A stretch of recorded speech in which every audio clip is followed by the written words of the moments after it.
apa? Kesehatan merupakan bagian yang utama dari kehidupan kita. Karena itu, kita harus menjaga atau memelihara sebaik-baiknya.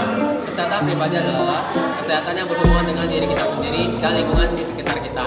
Oleh sebab itu, kesehatan pribadi perlu kita pelajari. Karena hal ini sangat penting dalam meningkatkan kesehatan individu atau pribadi.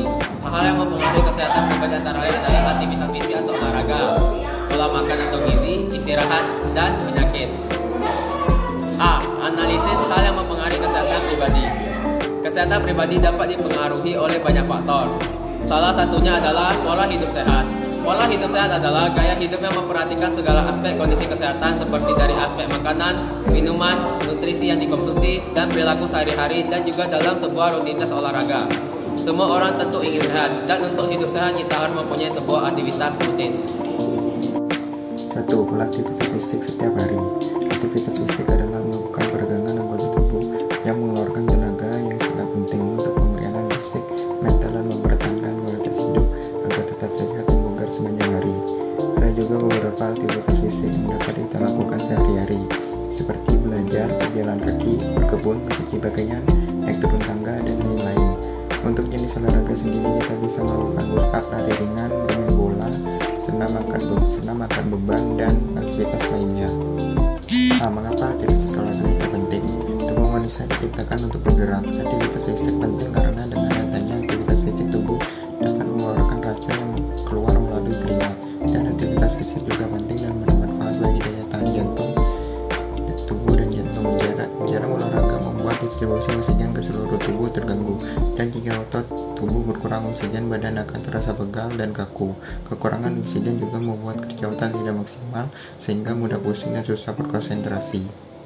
B. Aktivitas fisik dapat digolongkan menjadi 3 tingkatan. Beberapa aktivitas fisik yang sesuai untuk remaja. Aktivitas yang ini memerlukan sedikit tenaga dan umumnya tidak menyebabkan perubahan dalam pernapasan, kegiatan, dan ketahanan.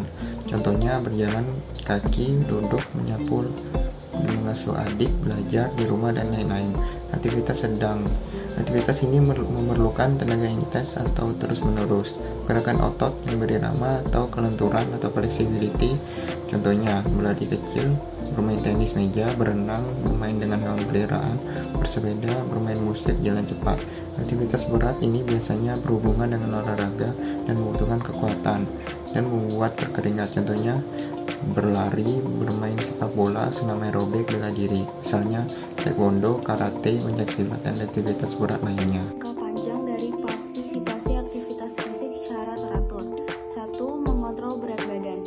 Aktivitas fisik dilakukan dengan teratur dapat mencegah kelebihan berat badan atau membantu mempertahankan penurunan berat badan. Yang kedua, meningkatkan semangat, memperbaiki suasana hati, dan mengurangi stres. Aktivitas fisik merangsang berbagai bahan kimia otak yang dapat membuat kita merasa lebih bahagia dan lebih santai. Yang ketiga, meningkatkan energi. Latihan dan aktivitas fisik yang teratur dapat meningkatkan kekuatan otot serta meningkatkan daya tahan tubuh. Yang keempat, memperbaiki kualitas tidur. Aktivitas fisik secara teratur dapat membantu kita memperbaiki kualitas tidur. Misalnya, yang terbiasa begadang akan tidur lebih cepat setelah melakukan aktivitas fisik. Yang kelima, memperlancar sistem reproduksi. Melakukan aktivitas fisik dapat membuat tubuh jadi lebih ideal, lebih segar, serta mengurangi stres. Kondisi seperti stres dan berat badan seringkali menjadi penyebab seseorang mengalami keterlambatan siklus haid. Yang keenam, menyenangkan. Aktivitas fisik dapat menjadi salah satu kegiatan untuk mengisi waktu luang untuk bersantai, menikmati alam. Aktivitas fisik juga dapat meningkatkan kedekatan dengan keluarga dan teman dengan cara jalan pagi, membersihkan rumah bersama, dan lain-lain. Yang ketujuh, mengurangi resiko terkena penyakit kronis. Aktivitas fisik secara teratur dapat meningkatkan kadar kolesterol HDL atau kolesterol baik dan menurunkan tingkat trigliserida yang berbahaya bagi tubuh. 8. Meningkatkan kebugaran. Kebugaran bisa kita dapatkan ketika kita melakukan aktivitas fisik secara teratur yang memperkuat otot serta meningkatkan pasokan oksigen dan nutrisi ke jaringan, sehingga sistem kardiovaskular bekerja dengan baik dan lebih efisien. Dan ketika jantung dan paru-paru bekerja 100% dari potensinya, kelelahan yang biasa kita rasakan berkurang secara signifikan. 9. Menyehatkan jantung dan pembuluh darah. Berolahraga dapat memompa darah lebih cepat sehingga membantu menguatkan otot jantung dan pembuluh darah serta melancarkan aliran darah. Berolahraga juga mampu menghindari penyakit yang berpotensi mengganggu kesehatan jantung dan pembuluh darah. 10. Meningkatkan ketahanan fisik. Orang yang biasa melakukan aktivitas fisik secara teratur mempunyai daya tahan fisik yang lebih lama untuk bekerja. 11. Mencegah gangguan metabolisme. Olahraga teratur dapat membantu keseimbangan biokimia tubuh, di mana gangguan metabolisme seringkali disebabkan karena tidak seimbangnya biokimia tubuh seperti glukosa, kolesterol, trigliserida, asam urat, sodium, dan sebagainya. 12. Membuat awet muda. Berolahraga membantu melancarkan aliran darah yang membawa oksigen dan membuang racun pada seluruh tubuh, sehingga membuat kulit segar dan halus. 13. Meningkatkan imunitas atau kekebalan tubuh. Dapat meningkatkan ketahanan tubuh terhadap penyakit batuk, influenza, dan penyakit lainnya yang berhubungan dengan saluran pernafasan. 14. Penurunan risiko penyakit kardiovaskular. Penelitian yang dilakukan setelah beberapa tahun pada laki-laki dan perempuan setengah baya bahwa manfaat olahraga dalam menurunkan risiko penyakit kardiovaskular. Penyakit ini menurun sekitar 20-35% pada wanita dan pria yang melakukan peningkatan tingkat aktivitas fisik dan orang yang memiliki tingkat rendah aktivitas fisik menunjukkan peningkatan risiko penyakit kardiovaskular sampai sebatas 95%. Ini adalah pencegahan primer penyakit jantung. Pencegahan sekunder juga dilaporkan dalam penyakit jantung aktivitas fisik minimal dengan mengeluarkan energi sekitar 1.600 kekal sampai 2.200 kekal. Menunjukkan penghentian perkembangan penyakit jantung koroner dan pengurangan plak pada pasien penyakit jantung. 15. Mengurangi resiko osteoporosis dan memperkuat tulang. Osteoporosis adalah gangguan tulang degeneratif yang sering dikatakan dialami oleh pria atau wanita parubaya. Studi menunjukkan bahwa aktivitas fisik, khususnya latihan ketahanan, dapat meningkatkan kepadatan mineral tulang. Aktivitas fisik juga dapat mengurangi resiko patah tulang yang sering mempengaruhi usia. Aktivitas fisik secara teratur dapat meningkatkan penyerapan kalsium oleh tulang. 16. Menurunkan risiko diabetes. Risiko diabetes 2 sangatlah tinggi pada mereka yang kelebihan berat badan dan akibat perubahan gaya hidup. Dokter menyarankan melakukan aktivitas fisik yang intens hingga berkeringat dapat mengurangi risiko diabetes tipe 2. Penurunan berat badan juga dilakukan dengan mengatur pola makan atau diet sehat yang digabung dengan aktivitas fisik intens. Aktivitas fisik intens dilakukan 150 menit per minggu untuk orang-orang yang memiliki berat badan kelebihan. Untuk pencegahan sekunder, untuk orang-orang yang sudah terkena diabetes disarankan melakukan aktivitas fisik selama 2 jam per minggu. 17. Mengurangi risiko kanker. Aktivitas fisik secara teratur efektif mengurangi risiko kanker tertentu seperti kanker usus besar dan kanker payudara. Pria dan perempuan yang aktif secara fisik menunjukkan penurunan risiko sekitar 30-40% pada kanker usus besar dan 20-30% pada kanker payudara pada wanita. 18. Peningkatan kesehatan psikologis. Olahraga teratur juga dapat mengurangi stres, kecemasan, dan depresi. Aktivitas fisik dan mental tidak ada hubungan dengan standar sosial atau ekonomi, tua atau muda, atau jenis kelamin. Pola ini diamati terutama pada umur 40 tahun ke atas yang aktif secara fisik. 19. Meningkatkan kesehatan otak. Kesehatan otak juga berperan penting untuk kesehatan secara keseluruhan. Kesehatan otak dapat ditingkatkan dengan aktivitas fisik, sedangkan aktivitas fisik yang dilakukan sejak usia dini memiliki manfaat seperti perbaikan pembelajaran dan kinerja mental. stimulasi neurogenesis, peningkatan resistensi, interferensi otak, dan perbaikan dalam proses plastisitas otak. 4. Beresiko terkena kanker ganas. Olahraga mengurangi resiko kanker usus besar dengan cara mempercepat makanan melalui sistem pencernaan. Olahraga berat akan mengurangi paparan terhadap sirkulasi estrogen dalam jaringan payudara sehingga dapat menekan resiko kanker ganas jenis ini. 5. Sakit jantung. Olahraga membantu menurunkan low density lipoprotein dan kolesterol jahat yang meningkatkan high density lipoproteins atau kadar kolesterol baik sehingga melindungi kita dari penyakit jantung. 6. Obesitas. Menurut WHO, kurang olahraga memiliki resiko 2 kali terkena obesitas. Contoh yang berhubungan adalah penyakit jantung, hipertensi, diabetes, dan gangguan tidur. 7. Diabetes tipe 2. Faktor yang dapat mengembangkan diabetes adalah kelebihan berat badan dan kurangnya aktivitas fisik. Diabetes tipe 2 atau non-insulin dependent diabetes mellitus disebabkan terjadinya resistensi tubuh. Efek insulin yang diproduksi oleh sel beta pankreas. 8. Depresi. Olahraga atau aktivitas yang mengeluarkan keringat dapat meredakan depresi karena menyeimbangkan hormon antara endorfin dan sistem saraf. Penyakit kronis yang bisa muncul disebabkan kurang aktivitas fisik atau olahraga. 1. Tekanan darah tinggi. Ini terjadi ketika tubuh mengonsumsi garam atau natrium berlebih yang cenderung meningkatkan ketekanan darah dan resiko penyakit kardiovaskular lainnya. Dengan olahraga membuat jantung lebih kuat sehingga mampu memompa darah lebih efisien. 2. Sindrom metabolik. Ini adalah kondisi yang menggambarkan gabungan dari satu atau lebih faktor yang tak sehat. Aktivitas fisik bermanfaat untuk membakar kelebihan kalori. 3. Masalah kesehatan tulang dan otot. Aktivitas fisik atau olahraga secara teratur juga dapat memperkuat tulang dan otot, mengurangi resiko cedera. Otot yang kuat mampu membantu kita melaksanakan aktivitas sehari-hari dengan baik. 2. Pola dan kebiasaan makan.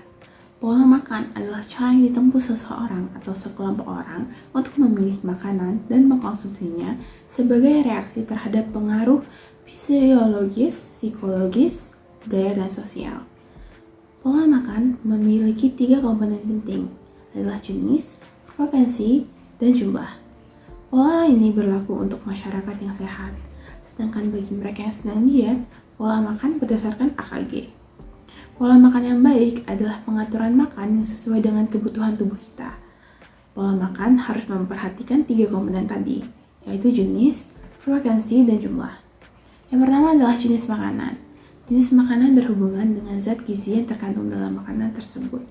Ada 5 zat gizi utama, yaitu karbohidrat atau hidrat arang, ada lemak, protein, vitamin, dan mineral.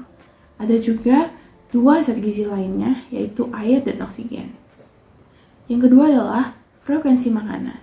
Frekuensi makanan adalah jumlah makanan yang kita konsumsi sehari-hari, baik kualitatif dan kuantitatif. Secara alamiah, makanan diolah tubuh melalui alat-alat pencernaan, mulai dari mulut sampai usus halus. Ada 3 pembagian jam makan yang tepat. Pada jam 4 subuh sampai jam 12 siang, lambung bekerja membuang kotoran. Pada jam 12 sampai jam 8 malam, di mana tubuh kita menyerap makanan dengan baik, dan dari jam 8 malam sampai jam 4 subuh, waktu tubuh mencerna makanan. Yang terakhir adalah jumlah makanan. Jumlah makanan tergantung dari kandungan jumlah kalori dalam setiap makanan yang kita makan. Jumlah kalori dalam makanan sebaiknya disesuaikan dengan tubuh kita. Kalori adalah satuan unit untuk mengukur satuan energi dalam tubuh kita. Pada umumnya, kita mengkonsumsi 1.500 sampai 1.800 kalori per hari. Yang ketiga adalah pola istirahat. Istirahat yang baik tentunya akan membuat tubuh menjadi senantiasa bugar dalam menjalani aktivitas sehari-hari. Istirahat bagi tubuh kita ada berbagai macamnya. Bisa tidur, bersantai, perubahan dalam aktivitas, menghilangkan segala tekanan-tekanan kerja, atau masalah-masalah lainnya. Berjalan di udara, bermain tenis, menjernihkan pikiran, semuanya dapat menenangkan otot-otot. Faktor terpenting dalam istirahat adalah tidur. Studi menunjukkan bahwa setelah tidur yang cukup, otak kita kembali berfungsi dengan sangat baik. Salah satu hormon yang penting dalam aktivitas istirahat kita adalah kortisol, di mana waktu produksi tertingginya adalah dari waktu tengah malam hingga waktu pagi. Cara meningkatkan tidur yang baik adalah dengan memperhatikan beberapa hal berikut. Yang pertama, waktu tidur selama 7-8 jam. Yang kedua, melakukan olahraga secara teratur. Yang ketiga, jangan menyatukan ruang tidur dengan ruang kerja atau ruang belajar. Yang selanjutnya adalah pilih waktu tepat untuk tidur dan bangun di pagi hari, bahkan di akhir pekan atau waktu libur. Yang selanjutnya, ada atur kegiatan atau aktivitas sehari-hari secara rutin termasuk kebiasaan makan kita. Hindari makan terlalu malam, hindari alkohol, kafein, dan obat-obatan lain, hindari bekerja terlalu berat karena dapat memacu hormon kortisol yang akan mempersiapkan tubuh melakukan kegiatan. Akhiri hari dengan santai dan hindari program TV yang menegangkan, setelah argumen-argumen dan bacaan. Lakukan jalan-jalan di waktu senggang, ambil nafas pada udara jernih, baringkan tubuh di tempat nyaman, dan sedikit demi sedikit kendurkan setiap bagian tubuh sambil membayangkan tempat yang menyenangkan. Selanjutnya, lakukan mandi air hangat, bukan air panas. Ruang tidur haruslah sejuk, penuh dengan udara segar, dan harus sehening mungkin. Pastikan cukup mengkonsumsi magnesium, kalsium, dan mineral yang dapat membantu menghilangkan stres dan mencegah depresi. Lakukan latihan-latihan penenangan untuk menenangkan pikiran. Dan terakhir, belum bisa tidur, jangan berlama-lama berbaring di atas tempat tidur, lebih baik bangun dan lakukan aktivitas lain. Hindari tempat tidur sebelum merasa terkantuk.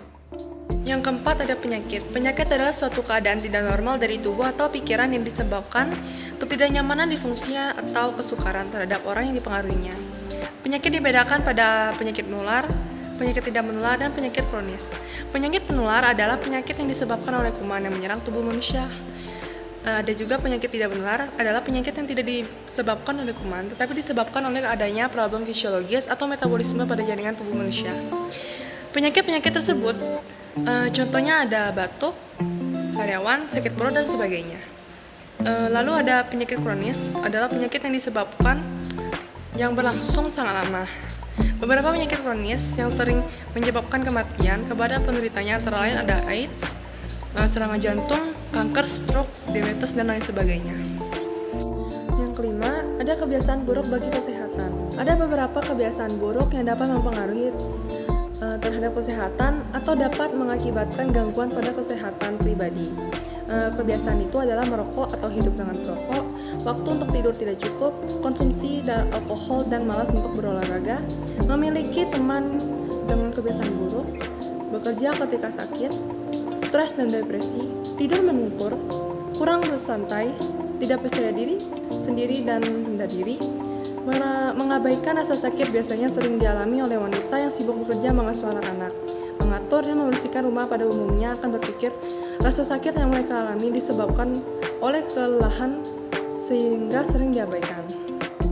Lalu ada juga berlama-lama menonton TV, duduk selama berjam-jam di depan televisi dapat meninggalkan resiko serangan jantung dan stroke. Lalu ada juga meminum minuman berkarbonasi. Dan yang terakhir ada makan berlebih. Kelebihan berat badan merupakan faktor beresiko utama untuk penyakit jantung dan dapat mengalami kegemukan atau obesitas. B. Aktivitas pembelajaran merencanakan program aktivitas fisik teratur. Yang pertama, melakukan perencanaan aktivitas fisik atau olahraga yang teratur. Aktivitas jasmani atau olahraga teratur dapat dilakukan dengan menggunakan prinsip frekuensi, intensitas, time, dan tempo. A. Frekuensi aktivitas jasmani atau olahraga yang tepat adalah 3 hingga 5 kali setiap minggu. B.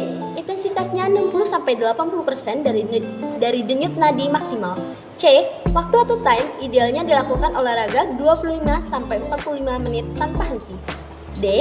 Aktivitas fisik terbagi berdasarkan intensitas dan dibutuhkan atau tidaknya keterampilan. Contohnya, olahraga renang membutuhkan keterampilan dengan intensitas yang variatif, berbeda dengan jogging yang tidak membutuhkan keterampilan. Olahraga yang bersifat aerobik bisa dilakukan dengan jalan kaki atau bersepeda, atau statis. Sedangkan latihan kekuatan otot bisa dilakukan dengan jalan kaki atau bersepeda atau statis. Sedangkan Sedangkan latihan kekuatan otot bisa dengan sit up atau push up. Berikut contoh program latihan aktivitas jasmani atau olahraga yang sederhana. A. Frekuensi latihan 3 kali seminggu setiap hari Selasa, Kamis, dan Minggu. B. Intensitas 60-80% dikalikan 200 sama dengan 120 sampai 160 denyut per menit. C. Waktu setiap sore pukul 16 sampai 1 kali 7 detik. Tipe latihan aktivitas jasmani atau olahraga adalah lari, pukulan, atau jogging. 2. Mengatur perencanaan pola makan dengan menghitung kebutuhan kalori harian tubuh. Perhitungan kebutuhan kalori dapat dilakukan dengan cara sebagai berikut. A. Angka metabolisme basal atau AMB dengan rumus AMB sama dengan 0, kilokalori kali berat badan dalam kilogram kali 24 jam. B. Kebutuhan energi harian yaitu dengan mengalihkan AMB dengan variabel dari aktivitas fisik yang dilakukan. Aktivitas dan variabel dilakukan adalah sebagai berikut. Yang pertama, ringan 1,55, 2 sedang 1,70, berat 2,00. C. Contoh menghitung kalori sebagai peserta didik dengan aktivitas ringan, yang sebagian besar waktunya dihabiskan dengan belajar dan main komputer. Berat badan A adalah 60 kg. Berapa kebutuhan energi harian dari A? AMB sama dengan 0,9 kilokalori kali 60 kg kali 24 jam sama dengan 1296. Kebutuhan energi harian A dalam kurung kategori ringan sama dengan 1,55 kali 1296 sama dengan 2008,8 kilo kalori.